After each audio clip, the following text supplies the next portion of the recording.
Hello and welcome back to 16 Years No Kid Free. A lot of people have been asking me, have been saying to me, you're living a dream and everything like that. But sometimes in this, you're going to be sitting on the floor just because you're so fed up. I love William, I really do. But sometimes you're fed up with just sitting inside William, and you're going to end up sitting in the floor. And that's what's going to happen. You're going to have some, the bolognese that you cooked from last night. Yes, it still looks just as good, you know. And you're going to want to go out and just get some bread just for something different.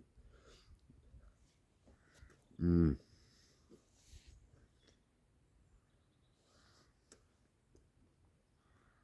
though it's that much chewier. Give me a second. I will get through this bread.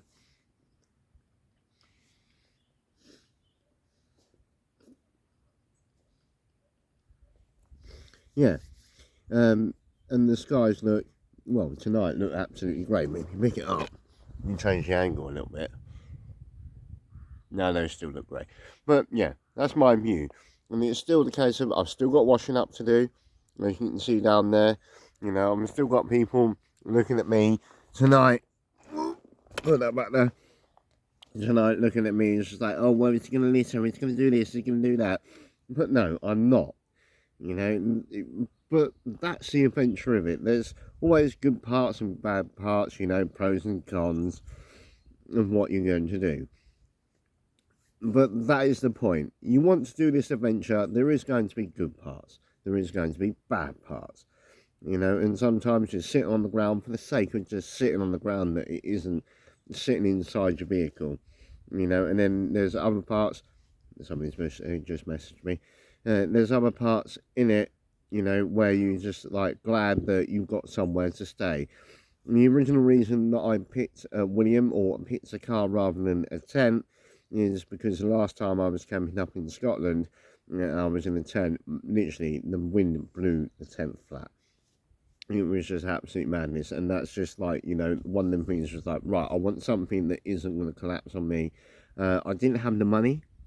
That's the entire point. I didn't have the money to buy a big camper van or a van or a Berlingo or anything. I had literally, I had £950 to spend on the car, and William cost me £900. And then after that, his clutch broke, and it cost me another £500, and that took me another 2 weeks and getting the money to get him repaired. It's not all easy. That is one of the things. It's not all easy. I know I try and portray it as being easy and anybody can do it, but that is the thing. If you want to do this sort of adventure, you will pull it off. Yeah? You can, say, oh, well, I've got this, I've got that, I've got everything else, I've got commitments and everything else. The people that pull off these sort of adventures are the people that want to do these sort of adventures. I know I have my girls at home, yeah, and that's the one thing that really, puts a guilt on me every time. But my girls are my girls. They do the same as what I do, even when they're this young.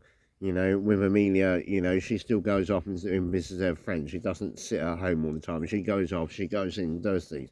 Leah is a little bit different because, well, we've done a lot of adventures and she just wants to chill out. And I don't blame her. If you're ever at 9 years of age and you've walked 100 miles at the age of 9, 8 days of walking, 1 day of rest, longest day 17.8 miles in a single day at the age of 9.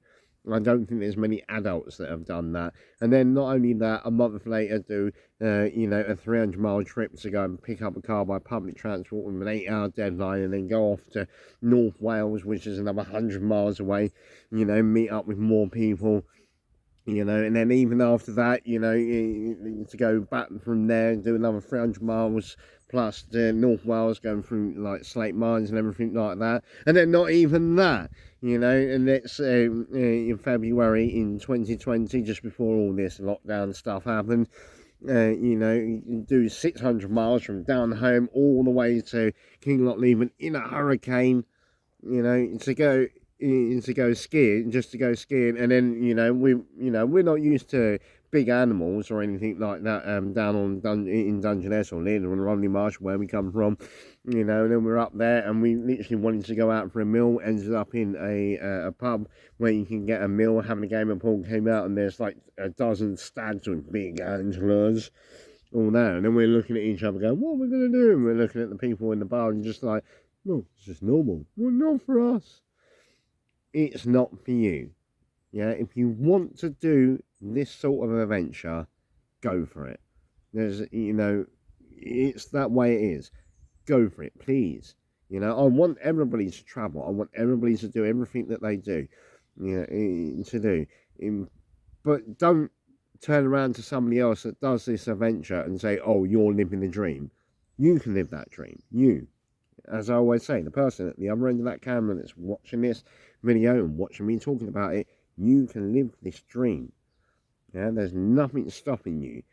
Whether it be in a tent on your back, doing it by a cycle, which I've seen so many people doing it all over this country, and I've been doing this for we're in September now, and I started this on the 20th of April, so we're closing on 5 months. I've been doing this, and I've seen people, doing it by walking. Even before I'd done this, I saw people do it walking, and the people I most respect, even though I don't really like cyclists, not the racing sort, don't cyclists, and the people that do it cyclists, where I'm travelling through somewhere going, I hope I don't break down, because this is in the middle of nowhere. And all of a sudden you pass by, what? A cyclist. They are the greatest people because they're living their dream. You want to live a dream? You want to live a dream? Live your dream. Yeah, don't let anybody else tell you what to dream to live. Don't let anybody responsibilities are responsibilities. I wish my girls were in here with me. That's the original reason I bought a horse box, in order to make sure.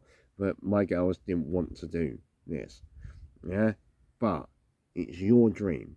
Yeah, don't say to anybody, oh, you're living the dream, that you want to live, when you're not prepared to live it. Yeah, it's you, not us, it's you.